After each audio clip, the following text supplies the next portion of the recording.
So the question is, what is the first step then? Where do I start? I have to start somewhere, okay? So, in the first place, before I go to Rama, Krishna and all those things, right? For me to understand something, some small thing, not that I'll understand everything, but whatever little you can understand, right? Of the message in Ramavatara, and before I can understand something of the message in Krishna Avatara, which none of us can get from just listening to pravachanas or reading books or something. It's something we have to know inside, okay? This is all external. The external things can help, but it's all internal. At the end of the day, it's internal. And once you have that anubhava, you don't know how to explain it to other people, but you know the experience, you just don't know how to explain it to somebody else, that's all, right? So before you can have some anubhava of Krishna Rupa, right? And before you can have some anubhava of a Rama Rupa, the first thing, prerequisite to that is lack of fear. If you have any fear at all, any fear of anything at all, you can just, keep an idol of Krishna or picture of Krishna and say, hey Krishna, Krishna, and, offer flowers, offer this, do this, do this. But the question is, in your heart, can you experience Krishna? That anubhava, right? Because once that is there, you'll never be unhappy, man. No matter what happens, there's no way you can be unhappy. It's impossible to be unhappy, no matter what happens. And even if you sit down and say, today I want to spend this evening being unhappy, feeling sorry for myself. That's what I want to do. Like, today is my day. I'm dedicating today to feeling sorry for myself and feeling sad. You sit there, you start smiling and laughing and telling jokes. You cannot help it. Okay? Because when that positive energy is there inside, external events or external situations, there's no way it can bring you down. There's no way it can bring you down. Whatever it may be. Right? Because that fountain of joy is there inside and it's just overflowing. So how can you stop that? Right? There's no way you can stop that and say that, just let me take a 15-minute break and just feel sorry for myself. You can't do that. But the question is, before you can even before you can dream of such experiences and being in such a state, the prerequisite to that is to completely get rid of fear. And then the question is, how can that happen? The only way that can happen is to have some experience of Narasimha Rupa. Because Narasimha Rupa, and again, just if I sit and chant Narasimha Stottara or something like that, that's not what I'm talking about. I'm not talking about anything external at all. I'm talking about an internal experience is what I'm talking about. So that Narasimha Rupa, not closing my eyes and imagining a picture of Narasimha. That's not what I'm talking about.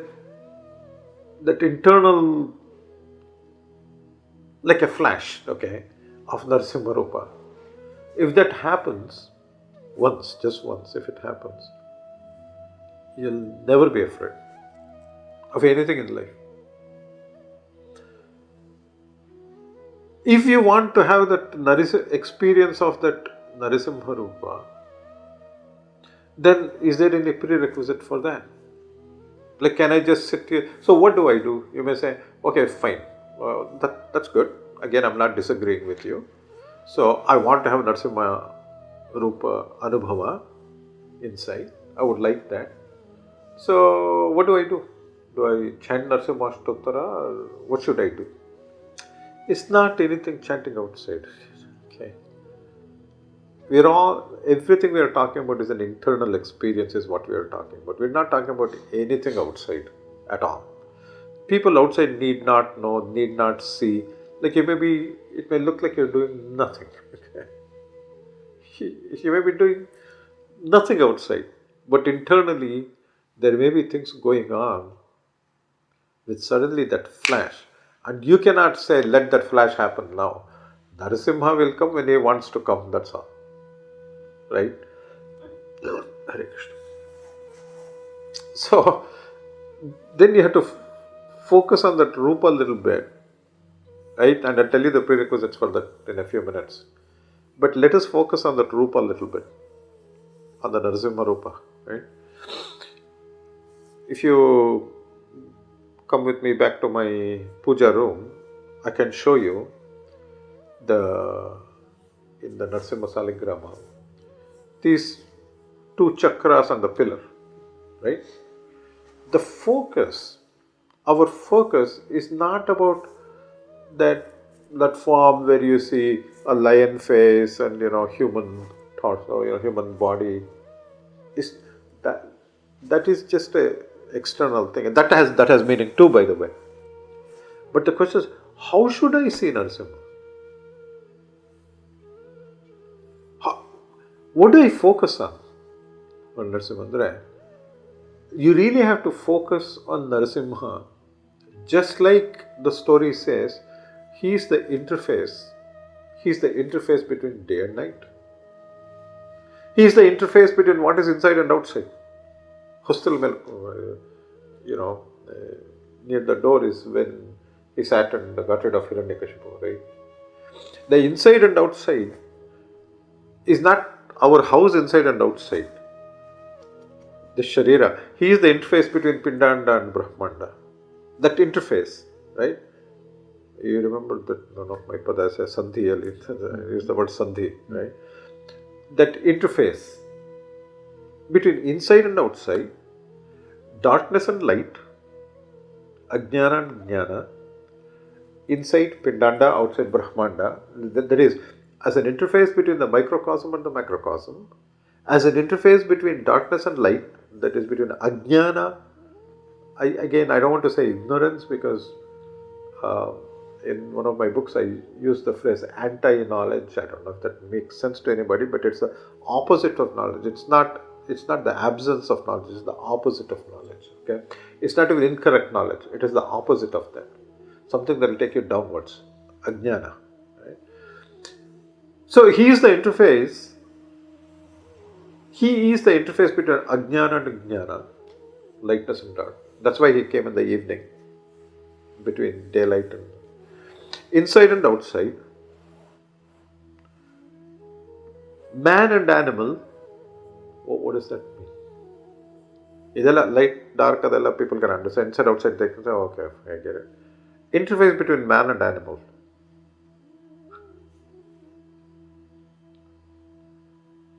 You have to think about it, right? For a little while. You should wonder why Narasimha's top is lion and bottom is human. It could be the other way. Like it could have been a man's head, up. I mean, you cannot say it's random, man.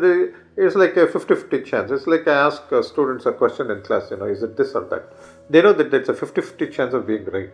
No matter what they say. That's just they say something, there's a chance that you're right.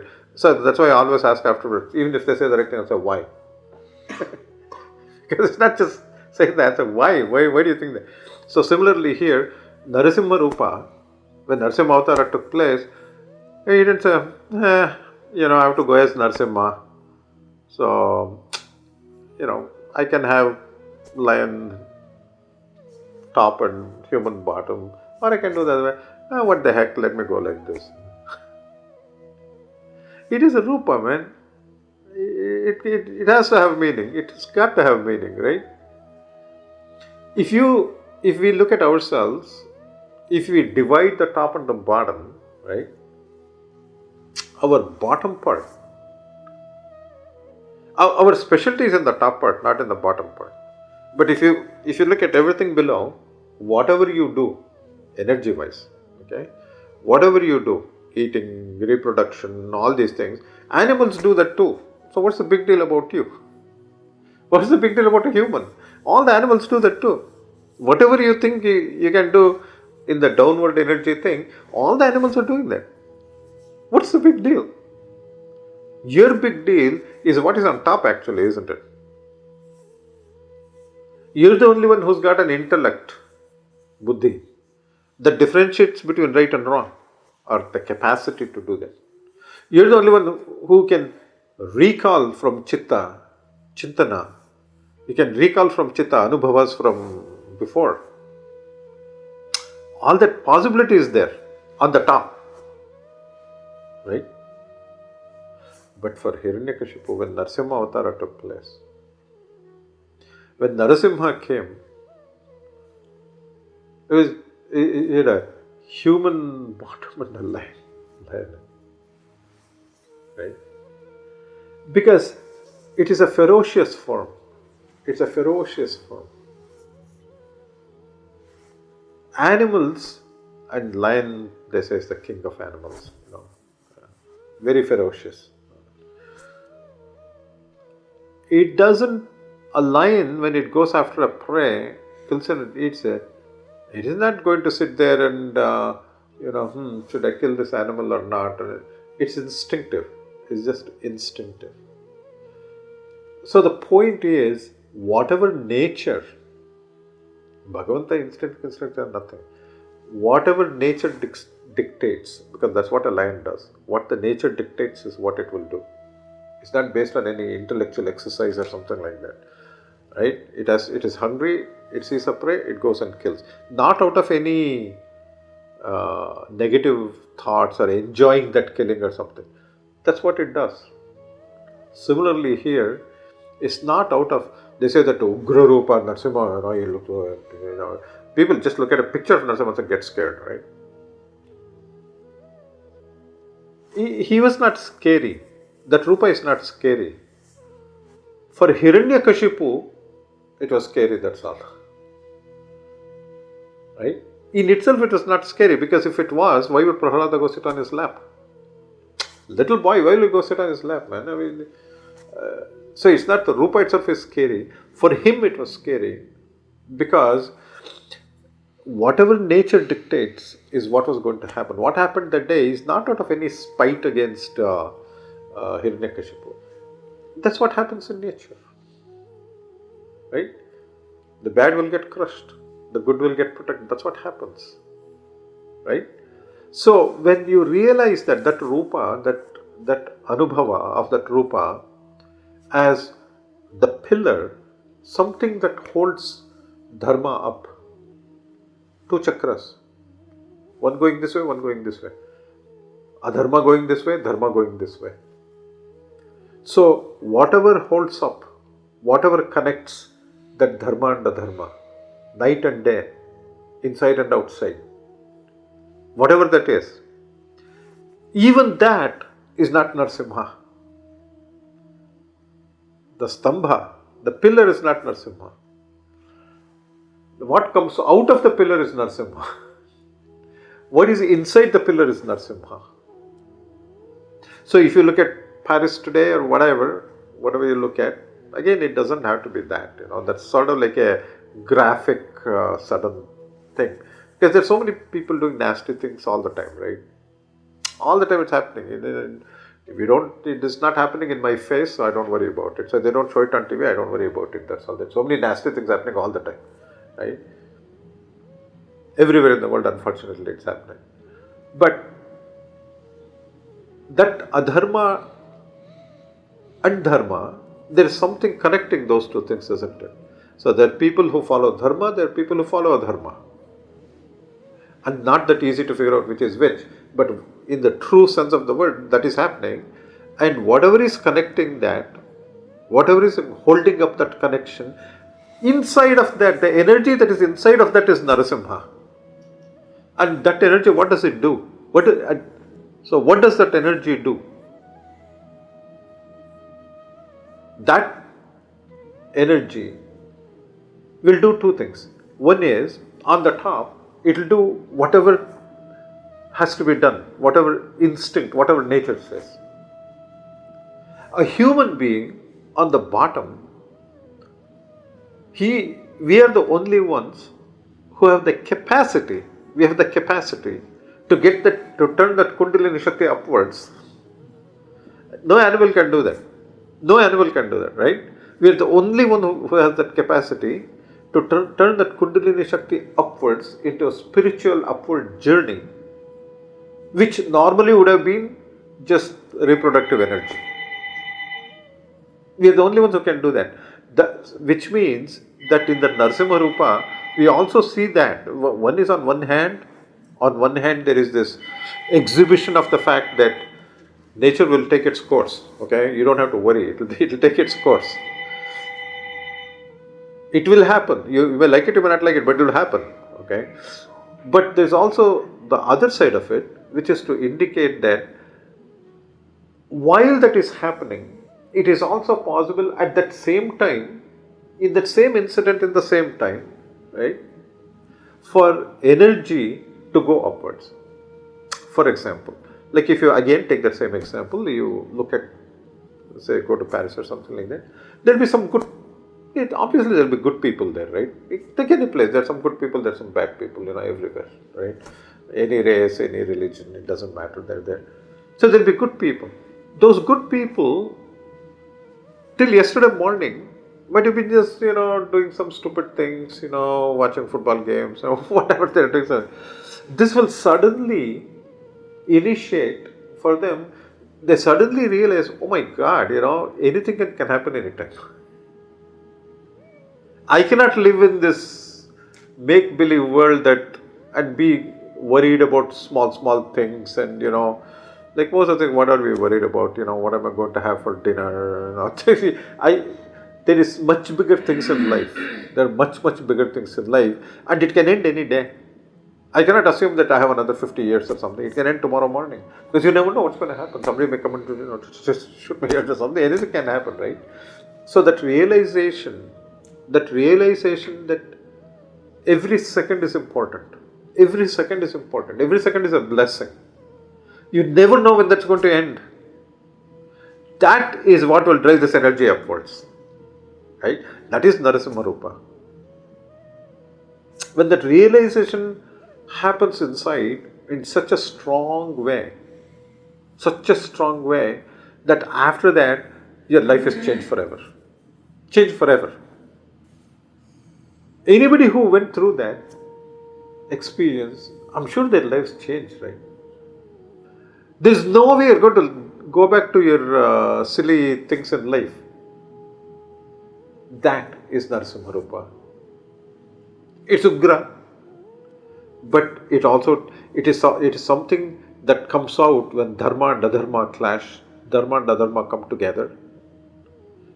And in that clash, in the middle of all that, will come this thing where we get the realization. The reason you get rid of fear is this. This is why you get rid of fear.